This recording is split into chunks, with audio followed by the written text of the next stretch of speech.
Now, tensions in the Middle East continue as the IDF has struck around 110 Hezbollah terrorist targets across southern Lebanon. It comes as the IDF claimed to have almost completely dismantled Hezbollah's leadership in an airstrike on Beirut yesterday, which Lebanon's health minister said claimed 37 lives.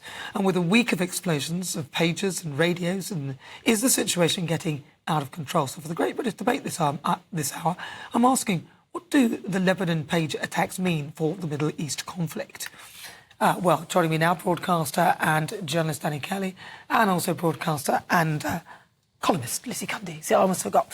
Lizzie Cundy, let's go to you. This incredibly targeted attack. I would say some people say it's indiscriminate. I think it was very discriminate attack on Hezbollah operatives. It was unbelievable. I mean, it was quite something. It was something like you'd seen a movie, really, like a James Bond thing. But it shows that the different sides of war, and sadly, that's what we're in and we're witnessing. But it is quite frightening what you can do. I just couldn't believe it. It was unbelievable, and I just worry how we're going to. Everyone keeps saying we need a ceasefire, but how are we going to do this? How are we ever going to end this war? It just seems to be escalating by the day. Very frightening. Perhaps if they hand back the hostages and perhaps if Hamas stopped firing the rockets over as well. Danny Kelly. Do you know, when I heard this story, I thought how terrible it was, because I just imagined lots of other people having pages. And then I got a reality check and thought no one has pages unless they're part of Hezbollah. Exactly. Well, let's go live now, discuss these developments with performer and Mr. Fire, Uri Geller. Uri Geller? Uri, sorry. Rhymes with jelly, but it's not Uri Geller, it's Uri Geller.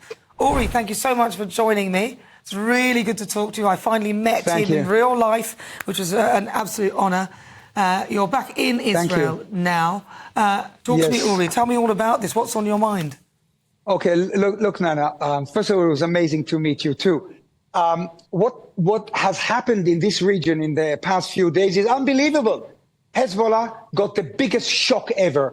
Thousands of pagers and walkie-talkies exploded all at the same time, killing and maiming thousands of Hezbollah terrorists. Look, apparently, and this is very sad, 2 children were killed. And that is a tragedy. But the blame for that lies with Hezbollah. If you live as a terrorist, you are putting civilians at great risk. Of course, there is only one intelligence agency which could have pulled off something like this, and that is Israel's Mossad. Israel's Mossad. Look, Nana, I cannot find the words to describe what a stunning, mind-blowing, ingenious operation this was. If it is the Mossad, this is one of the most incredible things it has ever done. This is a modern-day version of the Trojan horse. Nana, in one fell swoop, Israel has knocked out thousands of terrorists and caused pandemonium against Hezbollah. Look, Nana, let's face it. It's hard to press a button to launch a terrorist rocket if you don't have hands or eyes. These people are now too afraid to even look, switch on an electric toothbrush. And once more, I want to repeat this. If Mossad blew up the pagers in Lebanon, then this was a stunning masterpiece of ingenuity. Let me continue now on something totally different. Many people, some people are pathetic people. They have said it's a war crime. Come on, Nana. These people are not, do not know what they're talking about. This is a war crime. These devices were terrorist objects, period. Israel is now hitting Hezbollah hard every day. Just 2 days ago, we took out 15 Hezbollah commanders in one attack. One attack. They were planning a murderous, I'll repeat that, a murderous 7th of October style invasion of northern Israel, killing again civilians, babies, women, God knows. So do not feel sorry for any of them. But Nana, we assume the Mossad planted bombs in the pagers. But let me give you something to think about, and this might freak you out. When the CIA was testing my psychic powers in the 70s, they wanted to see what I could do with the power of my mind. They wanted to know if I could stop the heart of a pig. They actually brought a pig into the room, in the experimentation room. Of course, I refused. I'm also a vegan. But Nana, psychic warfare is a very real thing. No one knows how these pages were triggered. All at once? Come on. You hear what I'm saying? I can't say anything more. What I can say is I love you all. God bless you all. And positive energy from the Holy Land. Uri Geller, stay safe. Those are the thoughts of the brilliant Uri Geller. So that's his view, but what's yours? gbnews.com/your say. Right, so it is time for the Great British Debate this hour, and I'm asking, were the pages a mark of genius or a war crime? Joining me now, broadcaster and columnist Lizzie Cundy, and also broadcaster and journalist Danny Kelly. OK, Lizzie Cundy, a lot of people saying it's a war crime. I think it's genius. It is how they did this, because But people died. It's terrible, but sadly in war people die. That's it's tragic, but they are terrorists, and that we can't forget what happened on the 7th of October. I've got a friend who was actually affected. Her friend's daughter was taken on that dreadful morning, and waking up to that news, you just couldn't believe it. And sadly, no, sadly not. And when it's right, she'll tell her story.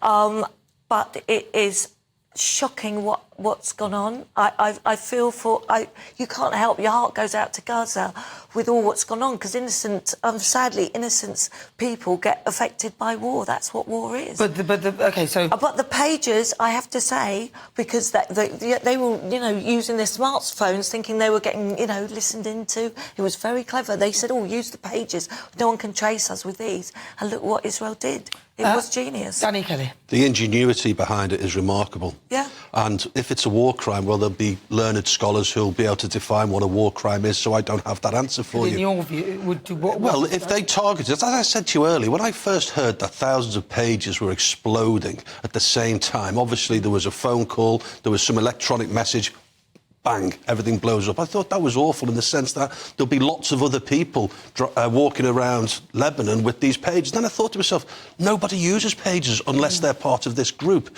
And so my position changed dramatically. And my position changed, well, look, if we take Israel's word for it, and Mossad, the brains behind the operation, so we believe that the people who had a pager, and why would you have a pager if you weren't in contact with the bosses at Hezbollah? You'd only have a pager if they trusted you. And they will only trust you and give you a pager if you're part of that group. And they didn't trust the smartphones, though. They didn't trust. That's because they could be tracked.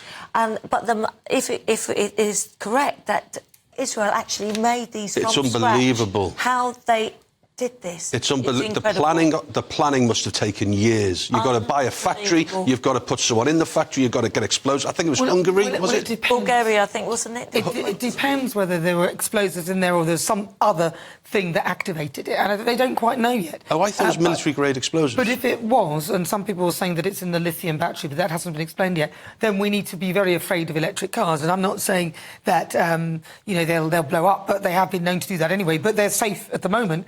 But the point is that if a device can be infiltrated like that through a lithium battery, then anything that is a requires a lithium battery is a potential explosive. Yeah, exactly. And I think we've got to look at this, how at the different, we think of war, we're thinking of like the Ukraine, the military, with guns. This is a different kind of war. The technology that's gone behind it, the ingenuity. It is, in some respects, genius. It is something like genius, a James Bond movie. Though it's very sad that there's loss of life, but that sadly there is in every war. But Lisa says here, ingenious masterstroke. So some people think it's ingenious. I was listening to, I'm pretty sure it was Annalise Dodd saying, we'll send out aid to all those who've been affected and And of course you want to help people, but at the end of the day, if this is specifically targeted, and it was a targeted attack at terrorists, very much so, yeah. Then they're terrorists. Yeah. Most people who died were terrorists, or who got injured or got hurt were terrorists. Yeah. So they're in war. As much as I don't want death, I want the war to stop. This is the most targeted you could possibly be. Otherwise, you're talking about a missile that could affect people who've got nothing to do with it, people who support the cause of Israel and so on. This is targeting people who are carrying Hezbollah pages. Yeah. And they have said openly they want the death of every Jew. They've said that. Hezbollah. And it's, this is war. This is the sad consequences of war.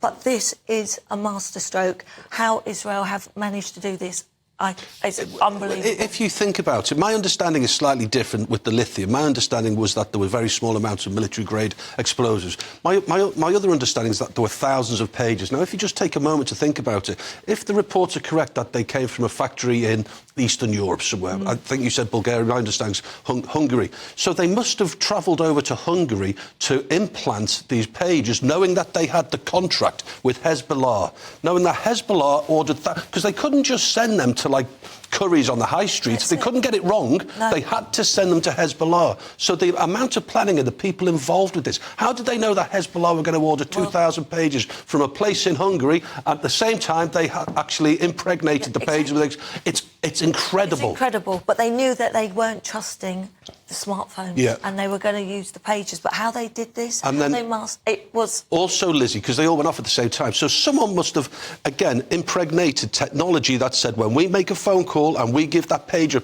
specific message, it had to be a specific message. Otherwise, they'd have been blown up I think we've got months to remember before. Hezbollah and Hamas are terrorists. All right, well, lots And of we've got people to remember have been that. getting in touch. Yeah. Catherine said, well, Ms. Cundy, we are not going to get a ceasefire with terrorists.